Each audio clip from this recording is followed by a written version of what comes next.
നമസ്കാരം ഗൈസ്. കുറച്ച് കാലങ്ങളായിട്ട് തൊടാതെ ഇങ്ങനെ സ്കിപ്പ് ചെയ്ത ഒരു വ്യക്തിയെ പറ്റിയിട്ട് തന്നെയാണ് ഞാൻ ഇവിടെ സംസാരിക്കുന്നത്. അത് കുറച്ച് ഭയങ്കര ഓവർ ആയതുകൊണ്ട് തന്നെയാണ് ഞാൻ സംസാരിക്കുന്നത്. യെസ്, വേറെ ആരുമല്ല, രേണുസുതി.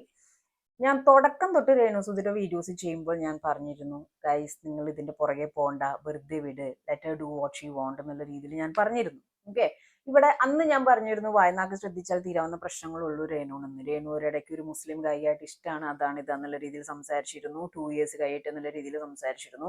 അതായത് ഫേക്ക് കോണ്ടന്റ് കൊടുത്തിട്ടാണെങ്കിലും ലൈംലൈറ്റിൽ നിർത്താനുള്ള പരിപാടികളാണ് നടന്നുകൊണ്ടിരുന്നത്. ഇപ്പൊ അത് നേരെ ഉൾട്ടയടിച്ചു. ഇപ്പൊ അങ്ങനത്തെ സംഭവങ്ങൾ കാര്യങ്ങളൊന്നുമില്ല എന്നുള്ള രീതിയിൽ സംസാരിച്ചു. ആദ്യം ഈ സുധിച്ചേട്ടൻ മരിച്ച സമയത്ത് കല്യാണത്തിനെ പറ്റി ചിന്തിക്കുന്നില്ല എന്ന് പറഞ്ഞത്. രേണു സുധി എന്ന് പറയുന്ന വ്യക്തി കല്യാണം കഴിക്കണം. രേണു എന്ന് തന്നെ ഞാൻ പറയുന്നുള്ളൂ, സുധി എന്നുള്ള പേര് ഞാൻ പറയുന്നില്ല. രേണു എന്ന് പറയുന്ന വ്യക്തിക്ക് കല്യാണം കഴിക്കാതിരിക്കുക ഇതൊന്നും ആരെയും ബാധിക്കുന്ന ഒരു കാര്യമല്ല. കല്യാണം കഴിച്ചു തന്നെ ജീവിക്കണം എന്നാണ് ഞാൻ പറയുന്നത്. കാരണം ലൈക്ക് ഒരു കൂട്ട് വേണം എന്നുള്ള രീതിയിലൊരു സംസാരം വന്നപ്പോഴാണ് ഇവൻ സോഷ്യൽ മീഡിയയിൽ വരെ ഒരു പോസ്റ്റും കാര്യങ്ങളൊക്കെ ഇട്ടത്. അതിന്റെ ഒന്നും ഒരു ആവശ്യമില്ല സത്യം പറഞ്ഞിട്ടുണ്ടെങ്കിൽ. പേഴ്സണൽ ലൈഫായിട്ട് കൊണ്ട് നടക്കാതെ എല്ലാം വലിച്ചു വാരി പുറത്തോട്ട് ഇട്ടുകൊണ്ട് തന്നെയാണ് ഇപ്പൊ രേണു ഭയങ്കര വീഡിയോന്റെ മുന്നിൽ സംസാരിക്കുന്നുണ്ടെന്നുണ്ടെങ്കിലും അറ്റ്ലീസ്റ്റ് നമുക്ക് മനസ്സിലാക്കാൻ പറ്റും ആ വ്യക്തിയുടെ ഒരു മാനസികാവസ്ഥ. അതേപോലെ മീഡിയ പേഴ്സൺസ് ആണെങ്കിലും ഇതിനെ ഒരു ബിസിനസ് ആക്കി തന്നെയാണ് എടുക്കുന്നത്. ഈ ചോദിക്കുന്ന ചോദ്യങ്ങളാണെങ്കിലും അവർക്ക് എങ്ങനെയൊക്കെ ട്വിസ്റ്റ് ഉണ്ടാക്കി റീച്ച് ഉണ്ടാക്കാം എന്നുള്ള രീതിയിലാണ് കാര്യങ്ങൾ ചോദിക്കുന്നത്. ഇൻ ബിറ്റ്വീൻ അതിന്റെ ഇടയിൽ ഒരാൾ വന്നു, അവരായിട്ടുള്ള വീഡിയോസ് കാര്യങ്ങൾ ചെയ്യുന്നു. ഭയങ്കര ഓവറായിട്ടാണ് കാര്യങ്ങളെല്ലാം ചെയ്തുകൊണ്ടിരിക്കുന്നത്. അത് കഴിഞ്ഞിട്ട് ഫ്ലാറ്റിൽ ഒരുമിച്ചാന്ന് പറയുന്ന കുറച്ച് സാധനം ആളുകളിലോട്ട് ടിപ്പിക്കൽ ആയിട്ടുള്ള അല്ലെങ്കിൽ കുറച്ച് പ്രശ്നക്കാരായ ആളുകളുടെ ഇടയിലോട്ട് രേണു എന്ത് ചെയ്യുന്നു എന്ന് ഇങ്ങനെ നോക്കി നടക്കുന്ന അല്ലെങ്കിൽ ഒരു നെഗറ്റീവ് സിറ്റുവേഷൻസ് ഉണ്ടാക്കാൻ വേണ്ടിയിട്ട് അതിനകത്തേക്ക് ഇങ്ങനെ കാര്യങ്ങൾ ഇട്ട് കൊടുക്കുന്ന രീതിയിലാണ് സംസാരം കാര്യങ്ങളെല്ലാം ഉണ്ടായത്. പക്ഷെ ഇപ്പൊ അത് ഓൾമോസ്റ്റ് കയ്യിൽ നിന്ന് പോയിക്കൊണ്ടിരിക്കുകയാണ്. കയ്യിൽ നിന്ന് പോയി. കല്യാണം കഴിക്കലൊന്നും ഒരു വിഷയമല്ല. പക്ഷെ വൺസ് ഇപ്പോ സുധി മരിച്ച ഡേറ്റ് അറിയില്ല എന്ന് പറയുന്നു. അങ്ങനത്തെ ഒരു സിറ്റുവേഷൻ ഓർക്കാൻ താല്പര്യമില്ല എന്ന് പറയുന്നു. അതേപോലെ കല്യാണം കഴിഞ്ഞാൽ കല്യാണം കഴിച്ചു കഴിഞ്ഞാൽ പിന്നെ കല്യാണം കഴിക്കുന്ന ആളുടെ പേരായിരിക്കും അവിടെ കൊടുക്കുക. പക്ഷെ സുധിയെ റെസ്പെക്ട് ചെയ്യുക, ബഹുമാനിക്കുക, കല്യാണം കഴിഞ്ഞാലും സുധിയാലും അതൊന്നും ഇത്ര പ്രാക്ടിക്കൽ ആയിട്ട് നടക്കുന്ന കാര്യങ്ങളൊന്നുമല്ല. ഞാൻ പറയാന്ന് വെച്ച് കഴിഞ്ഞാൽ ആള് ഇതിൽ നിന്നും ഭയങ്കരമായിട്ട് മൂവായി. പക്ഷെ ആ ഒരു പേരിലാണ് ഇപ്പൊ രേണു സുധി എന്ന് പറയുന്ന വ്യക്തിയിൽ രേണുവിൻ്റെതായ കോണ്ടന്റുകൾ ഇറക്കുന്നുണ്ട്. പക്ഷെ അതുകൊണ്ട് തന്നെയാണ് ആ വ്യക്തി പലരും ഞാൻ തുടക്കത്തിലോ പറഞ്ഞത് ജീവിക്കാനായിട്ടുള്ള കാര്യങ്ങൾ ഓരോന്നും ചെയ്യുന്നു. പക്ഷെ ചില കാര്യങ്ങൾ ഈ പറഞ്ഞ മാതിരി എല്ലാം പേഴ്സണലി എടുത്ത് പുറത്തോട്ട് ഇടുകയാണ്. ഇപ്പോ ഈവൻ ഇൻസ്റ്റാഗ്രാമിലാണെങ്കിൽ പല സ്ത്രീകൾ പോലും രേണുവിന്റെ സബ്സ്ക്രിപ്ഷനെ പറ്റി സംസാരിച്ചുകൊണ്ടിരിക്കുകയാണ്. അവരെന്ത് ചെയ്താലും നമ്മളെ ബാധിക്കുന്ന കാര്യമല്ല. ഇവിടെ കേരള അല്ലെങ്കിൽ വാറ് നടക്കുന്നു. ഇവിടെ വലിയ വലിയ പ്രശ്നങ്ങൾ നടക്കുന്നു. ഗ്യാസ് ഇല്ല അല്ലെങ്കിൽ പല രീതിയിലുള്ള പ്രശ്നങ്ങൾ നടക്കുമ്പോഴും മീഡിയാസ് ഒട്ടുമിക്കതും കവർ ചെയ്യുന്നത് രേണുവിന്റെ കാര്യങ്ങളാണ്, രേണുവിന്റെ സബ്സ്ക്രിപ്ഷൻ കാര്യങ്ങളാണ്. ഓക്കെ, അതിൻ്റെ ഇടയിൽ രേണു പറയുന്നു സബ്സ്ക്രിപ്ഷന്റെ സ്ക്രീൻഷോട്ട് എടുത്ത് പുറത്തിടുന്നു, കേസ് പോകുന്നു. ഇവിടെ ഇൻസ്റ്റയുടെ സംഭവങ്ങൾ അല്ലെങ്കിൽ അത്രയും സീക്രട്ട് ആയിട്ടുള്ള സംഭവങ്ങൾ വരെ ചോർന്നു പോകുന്ന സിറ്റുവേഷനിലാണ് രേണുവിന്റെ സബ്സ്ക്രിപ്ഷൻ ചോർന്നു പോയെന്ന് പറഞ്ഞുകൊണ്ട് രേണു കേസ് കൊടുക്കാനൊക്കെ പോകുന്നത്. അതൊന്നും നടപ്പാവുന്ന കാര്യങ്ങളല്ല ഫസ്റ്റ് ഓഫ് ഓൾ. പിന്നെ പല ആളുകളും ഇവിടെ രേണു പറയുന്നത് ശരിയാണ്. രേണു പൈസ ഉണ്ടാക്കാനുള്ള കാര്യങ്ങളെല്ലാം നോക്കുന്നുണ്ട്. അതിപ്പോ കോൺട്രവേഴ്സി ടോപ്പിക് ആണെങ്കിലും റീൽസ് ആണെങ്കിലും വീഡിയോസ് ആണെങ്കിലും ഡാൻസ് ആണെങ്കിലും സബ്സ്ക്രിപ്ഷൻ ആണെങ്കിലും ഇപ്പൊ എല്ലായിടത്തും നോക്കിക്കഴിഞ്ഞാൽ അഹാന രേണു കോമ്പറ്റീഷൻ സംഭവങ്ങളാണ് കൊടുക്കുന്നത്. അപ്പോൾ ആൾക്കാർക്ക് ഇഷ്ടമുള്ള രീതിയിൽ കാര്യങ്ങൾ ചെയ്തോട്ടെ എന്ന് ചിന്തിക്കാതെ എല്ലാവരും ബിഹൈൻഡ് ദ രേണു ആണ്.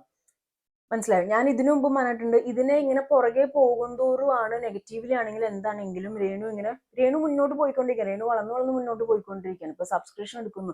ഇപ്പൊ സബ്സ്ക്രിപ്ഷൻ എന്ന് പറഞ്ഞിട്ടുണ്ടെങ്കിൽ ഇപ്പൊ ഈ സബ്സ്ക്രിപ്ഷൻ എന്ന് പറഞ്ഞാൽ completely into exclusive pics അങ്ങനത്തെ ഒരു സംഭവമല്ല. ശരിക്കും മെറ്റ പോലും ഞെട്ടിപ്പോയിട്ടുണ്ടാവും എന്താണ് ഈ സബ്സ്ക്രിപ്ഷനിൽ നടക്കണമെന്നുള്ളത്.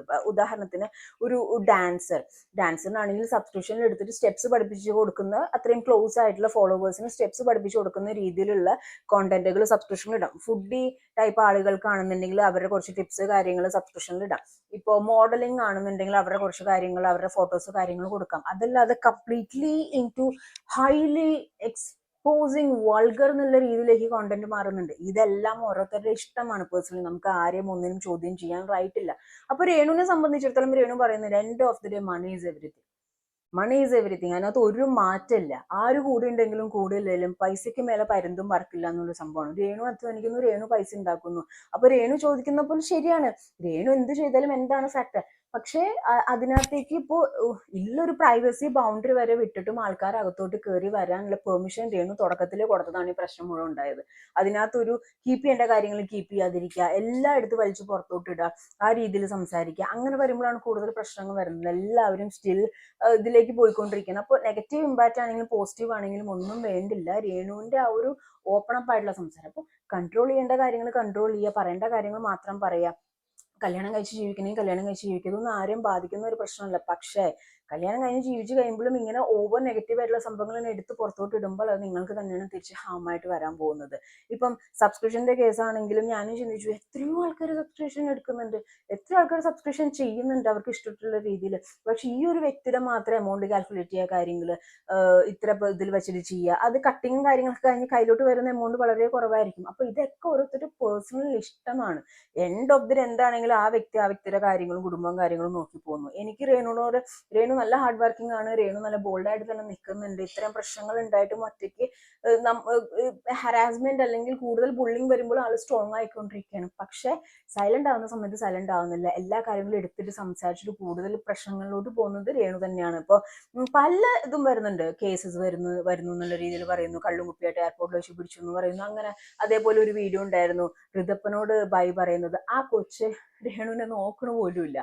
മനസ്സിലായോ? ആ കൊച്ചു ഫുൾ ടൈം ഫോൺ ഇങ്ങനെ നോക്കിക്കൊണ്ടിരിക്കുന്ന ഒരു അവസ്ഥയിലാണ്. അപ്പൊ കംപ്ലീറ്റ്ലി ഇട്ട് ഫോണാണ്. അപ്പൊ ആ കുട്ടിയിലും ഒരു ഒറ്റപ്പെടുന്ന സംഭവങ്ങൾ, അല്ലെങ്കിൽ ആ കുട്ടിയിൽ കൂടുതൽ ടൈം കൊടുക്കാത്ത ഒരു അവസ്ഥയോ എന്തോ എനിക്കറിയത്തില്ല. പക്ഷെ ആ ഒരു ട്രാക്ക് വിട്ട പോലത്തെ ഒരു സംഭവമാണ്. മണി ഈസ് എവറിത്തിങ്, ബട്ട് അതിന്റെ കൂടെ കുറച്ച് നമ്മൾ കീപ്പ് ചെയ്യേണ്ട കുറച്ച് എത്തിക്സും സംഭവങ്ങളുണ്ട്. അപ്പൊ മീഡിയാസ് എന്ന് പറഞ്ഞിട്ടുണ്ടെങ്കിൽ ഈ പറഞ്ഞ പോലെ ചെറിയ മീനിട്ട് വലിയ മീനെ പിടിക്കുന്ന സംഭവമാണ്.